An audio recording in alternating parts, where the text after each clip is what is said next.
Assalamualaikum dan salam keluarga Malaysia, bersama saya Sabrina Baas dalam Berita Pagi Sabah edisi Rabu 5 Oktober 2022. Ketua Menteri Datuk Seri Panglima Haji Jinor menyerahkan anugerah beasiswa Kerajaan Negeri Sabah BKNS kepada 10 pelajar yang mencapai puratan nilai grade kumulatif 4.0 dalam Sijil Tinggi Persekolahan Malaysia STPM tahun 2021. Dato' Haji J menerusi kenyataannya berharap pelajar yang melanjutkan pelajaran di institusi pengajian tinggi tempatan akan terus mencari kecemerlangan akademik dan membantu dalam pembangunan negeri selepas menamatkan pengajian. Selain anugerah BKNS, pelajar turut menerima sumbangan RM3,000 setiap seorang daripada Ketua Menteri. Jawatan Kuasa Pengurusan Bencana Alam Negeri Sabah Monsun Timur Laut MTL akan membuka 345 pusat pemindahan untuk menempatkan sejumlah 131,330 penduduk terjejas banjir MTL. Sebanyak 626 kawasan dikenal pasti sebagai kawasan hotspot banjir melibatkan 29 daerah di seluruh Sabah. Menurut Timbalan Pesuruhjaya Polis Sabah, Dato' Jauti Dikun, 24 agensi telah siap siaga melibatkan 3,000 keanggotaan termasuk 1,076 anggota Polis Diraja Malaysia PDRM. Semua agensi-agensi yang terlibat telah pun memberikan komitmen serta telah pun memberikan statistik dari segi aset dan juga manpower untuk menghadapi kemungkinan-kemungkinan yang akan berlaku daripada monsun timur laut ini. Berdasarkan kepada mesyuarat yang telah kita adakan, kita bersedia menghadapi sekiranya berlaku bencana-bencana seperti banjir, tanah runtuh dan sebagainya. Beliau berkata demikian dalam sidang media selepas mempengerusikan mesyuarat penyelarasan menghadapi bencana banjir peringkat negeri Sabah di Ibu Pejabat Polis Kontingen Sabah di Kota Kinabalu. Mengenai persediaan menghadapi pilihan raya umum ke-15 PRU15, Dato' Jauti memaklumkan semua agensi terlibat telah bersedia dari aspek keanggotaan dan aset untuk berdepan sebarang kemungkinan. Suruhanjaya Koperasi Malaysia SKM Negeri Sabah berharap bajet 2023 menyediakan peruntukan sewajarnya bagi memperkasa gerakan koperasi khususnya di Sabah. Pengarahnya Matias Kundapin berkata, ia penting bagi membangun dan mengembangkan perniagaan koperasi sekaligus menjana pendapatan ahlinya. So kita mengharapkan adanya peruntukan untuk koperasi, mengembangkan perniagaannya dan juga membantu masyarakat setempat untuk menyelesaikan masalah penduduk setempat. Umpamanya peranan koperasi dalam menangani kos sara hidup di kalangan golongan yang berpendapatan rendah dan juga membantu koperasi menyediakan peluang-peluang perniagaan kepada golongan B40 dan juga golongan belia dan golongan yang kurang upaya dan juga golongan seperti wanita. Matias ditemui RTM selepas program lawatan penanda aras Koperasi Pembangunan Desa Seradan Tenggilan Berhad bersama SKM Sabah di Beaufort. Lawatan bertujuan berkongsi pendekatan dan pengalaman koperasi berjaya di daerah Beaufort kepada koperasi daerah lain. Sementara itu, dalam program berasingan, tokoh koperasi Dato' Ruslan Muharram berharap bajet 2023 dapat membantu koperasi sedia ada yang terkesan akibat pandemik COVID-19. Gerakan di bawah koperasi ini kita melihat sangat dekat di hati rakyat karena penggerak koperasi ini adalah daripada kalangan komuniti kampung dan sudah tentu harapan daripada koperasi-koperasi di seluruh Malaysia mengharapkan kerajaan akan lebih menekankan bahawa koperasi ini dapat dikembangkan dengan lebih meluas dengan adanya dana-dana kerajaan. Bajet 2023 akan dibentangkan Menteri Kewangan Tengku Dato' Seri Zafrul Tengku Abdul Aziz pada Jumaat ini. Beralih ke perkembangan semasa COVID-19, Sabah merekodkan 118 kes jangkitan baru semalam, menurun 8 kes berbanding hari sebelumnya. 1 kes kematian direkodkan di Kota Kinabalu. Menteri Kerajaan Tempatan dan Perumahan Datuk Seri Panglima Masidi Manjun menerusi kenyataan yang memaklumkan pertambahan tersebut sejajar dengan jumlah sampel ujian yang jauh lebih banyak iaitu 1,972 berbanding 1,409 pada Isnin lepas. Bagaimanapun kadar kepositifan atau penularan adalah lebih rendah iaitu 5.98% berbanding 7.81%. Semua daerah di Sabah kecuali Kalabakan, Kuala Penyu, Tambunan dan Telupit mencatatkan jangkitan baharu termasuk 3 daerah yang mencatat jangkitan 2 angka. Sejumlah 117 kes malam dalam kategori 1 dan 2 serta 1 kes dalam kategori 3. Dalam pada itu, seramai 146 pesakit sembuh manakala 219 pesakit sedang menerima rawatan dengan 6 pesakit memerlukan penjagaan kritikal dan 2 lagi memerlukan alat bantuan pernafasan. Lebih 1,000 peluang pekerjaan ditawarkan melibatkan 26 syarikat menerusi Karnival Usahawan dan Kerjaya bersempena Majlis Graduasi Giat Mara Negeri Sabah 2022.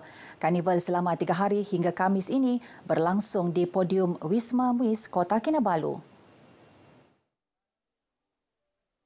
Timbalan Pengarah Bahagian Pentadbiran dan Usahawan Giat Mara Negeri Sabah, Muhammad Enoh Nawawi, mengalu-alukan orang ramai khususnya pencari kerja untuk memanfaatkan peluang mendapatkan pekerjaan selain pelbagai informasi berkaitan kursus dan latihan kemahiran.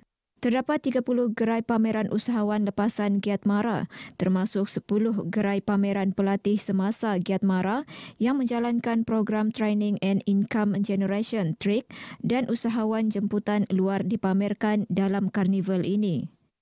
Kami beranggapan dan mensasarkan lebih daripada 500 orang warga negeri Sabah akan mendapat peluang pekerjaan melalui interview terbuka pada hari ini.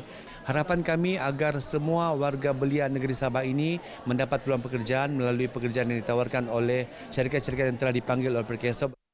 Beliau berkata demikian kepada pemberita RTM dalam karnival berkenaan di podium Wisma Muiz, Kota Kinabalu. Saya sebagai graduan sini saya memang mencari peluang pekerjaan lah sebab saya nampak di sini ada iklan yang menawarkan pekerjaan. Yang saya tahu sini menawarkan 1,000 pekerjaan. Jadi saya datang sini untuk mencari peluang lah, mana tahu rezeki saya di sini. Harapan saya mungkin saya datang sini saya dapat kerja lah dan memperoleh pekerjaan yang baik. Selama saya berempas pulas 3 tahun setengah di Universiti Malaysia Sabah, inilah masa saya untuk mencari pekerjaan. Alhamdulillah, terima kasih Giat Mara. Harapan saya selepas saya datang sini saya dapat kerja lah. Semoga apa yang saya hajat saya dapatlah. Alhamdulillah, amin ya Allah.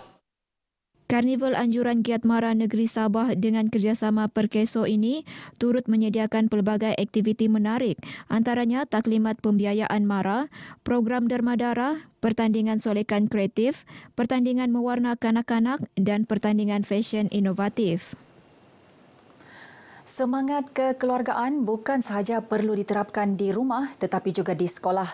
Ini kerana hubungan akrab dalam kalangan guru dan ibu bapa dapat mewujudkan suasana harmoni sekaligus memupuk pembangunan murid. Menurut Menteri Sains Teknologi dan Inovasi Datuk Yaakob Khan, semua pihak perlu meluangkan masa bersama keluarga khususnya kanak-kanak bagi mengeratkan hubungan kekeluargaan. Beliau berkata demikian ketika merasmikan program Hari Keluarga Malaysia SK Pulau Sepanggar tahun 2022 di Kota Kinabalu. Dalam majlis ini, Datuk Yaakob yang juga Adun Karambunai memaklumkan titian dan Dewan Serbaguna di Kampung Pulau Sepanggar akan dibaik pulih. Selain itu, pantaran ilmu sedia ada akan digantikan kepada konkrit bagi memudahkan aktiviti sekolah dan penduduk setempat. Katanya program ini akan dimasukkan dalam kalender tahunan Dun Karambunai. Graduan masa kini perlu dilengkapi kemahiran bersesuaian termasuk kemampuan literasi digital seiring permintaan industri. Menyedari hakikat ini, syarikat minyak negara Petronas melaksanakan inisiatif B-Digital Bootcamp melibatkan pelajar universiti di Kota Kinabalu. Muhammad Syafif Syahirandeni ada laporannya.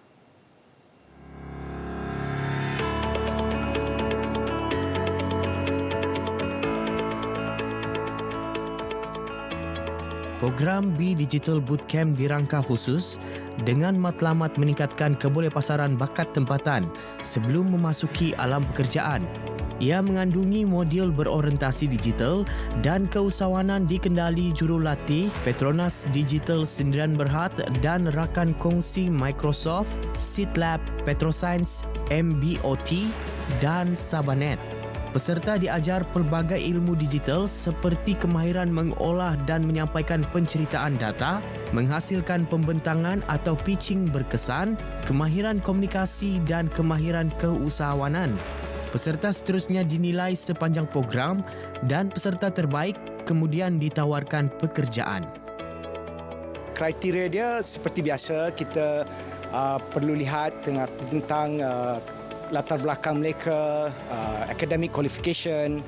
Tetapi apa yang special kerana melalui bootcamp ini, jika biasanya kita hanya perlu interview, ini kita dapat melihat bagaimana mereka berinteraksi dalam situasi sebenar. Ini kita berada sekarang di era digital dan jika lihat tentang peluang-peluang pekerjaan yang ada daripada hanya kepada qualification.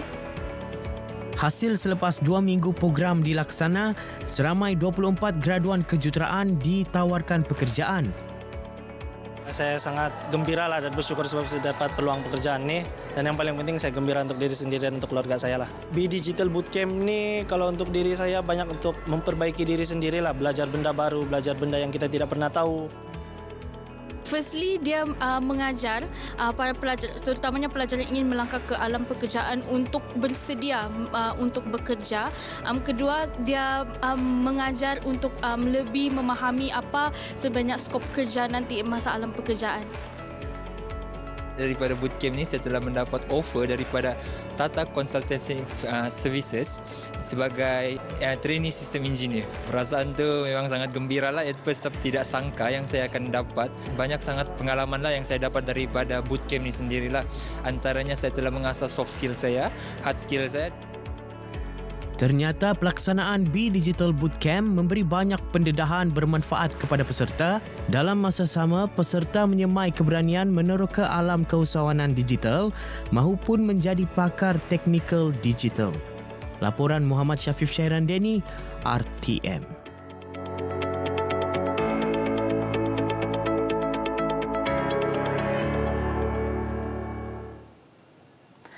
Sekian berita pagi Sabah kali ini. Teruskan menonton RTM untuk lebih banyak berita sahih. Saya Sabrina Baas. Assalamualaikum dan salam keluarga Malaysia.